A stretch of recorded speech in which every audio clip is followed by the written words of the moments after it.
What the? What's that? Huh. Well, hello. Ah. Interesting. Very interesting. Oh shit, that's a mic. Where the fuck? Where did this come from? Look at this clipped on. Ah. We'll go with that. Alright.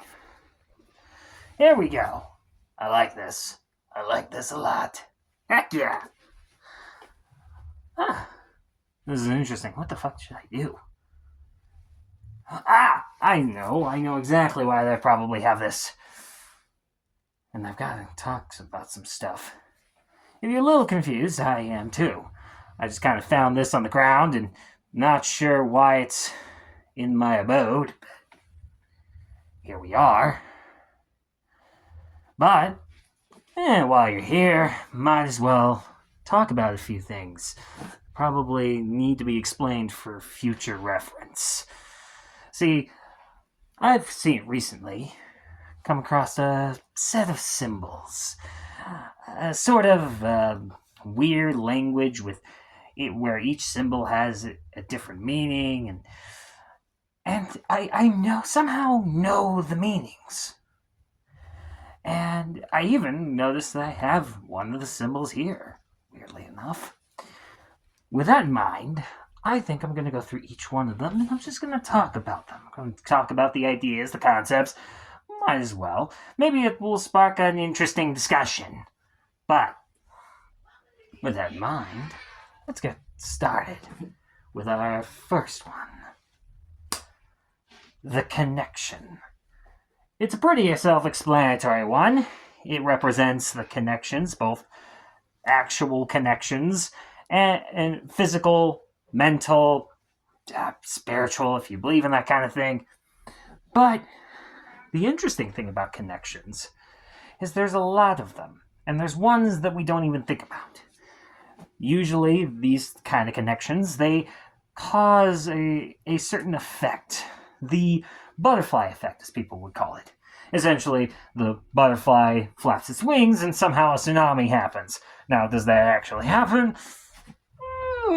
It's debatable. But what's interesting about it is you can observe these connections and how they affect each other. And you can observe a sort of web of connections that have drastic different effects. Cause and effect, baby. It's very fucking interesting. And the interesting part of it all is sometimes we don't even think about it. It's there. The connections are just kind of there. You kind of have one thing happen and then suddenly it causes a domino effect, And you don't even think about it. No one does. It's kind of in the background. But when you do think about it, it kind of fucks with your mind. But anyway, let's talk about another. Separation. Now, separation is an interesting one because it plays upon the idea of connection. But also, it's kind of its own thing. Separation, in my mind, is kind of like, it's just distance between a place. But also, it's kind of the separation of items and things and stuff. For example, you see this flamboyant fridge? It's a very, very red-ass fridge. I am not this fridge, and the fridge is not the flamboyant autistic bitch that I am. We are separate.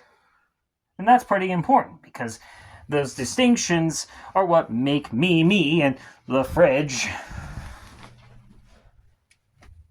the fridge, It's kind of odd in that respect. But the thing about it is separation also means the separation of me. And again, with this fridge, there is a distance between me. I can close this distance. And I can even touch and caress the fridge. But I am still not the fridge. There is still a separation between me and the fridge. I can kind of imagine maybe I'm one with the fridge. Oh, that's a little odd, but other things have been said, other things have been done. You get it. But yes, with separation, and there's a necessity with separation, because sometimes you need to be separate.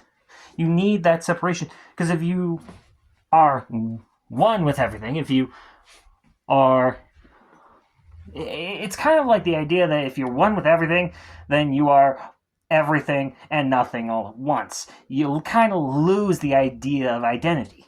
And so to some people, that's pretty important. Losing your idea of identity is important because you're trying to get rid of the ego and blah, blah, blah. Though I personally believe there's a reason that the ego and the separation kind of exists. Moving on. The last one I want to talk about is the block, or block. Now, separation and block are similar, but different. See, separation, we have distance from me and my flamboyant fridge. Right? And I can close that distance. But imagine, for 1 second, that suddenly a giant brick wall just suddenly jumped up into the room, right? Well then, suddenly, there would be a block, something in my way. Now, blocks don't necessarily mean you can't go around it. Certainly, I could go around, say the wall was like maybe 2 feet wide. I could certainly go around that wall. But there's still something in the way. There's still a block. This probably doesn't make a whole lot of sense. It probably doesn't make sense why I'm talking about this. But I feel like this is important. Bringing up conversations about ideas and concepts and metaphors brings a thought process, a discussion, if you will. And I think discussion is really important. So, of course, here I am, talking about connections, separations, blocks, and a flamboyant fridge. That's kind of messy, but you get the point. So, that's all I got time for, but I will be talking a little bit more about these things, because these symbols have been kind of on my mind recently, and they're kind of important, in a way. It's hard to describe, but that's for a different time. With that in mind, I'll see you guys wherever the wind takes us.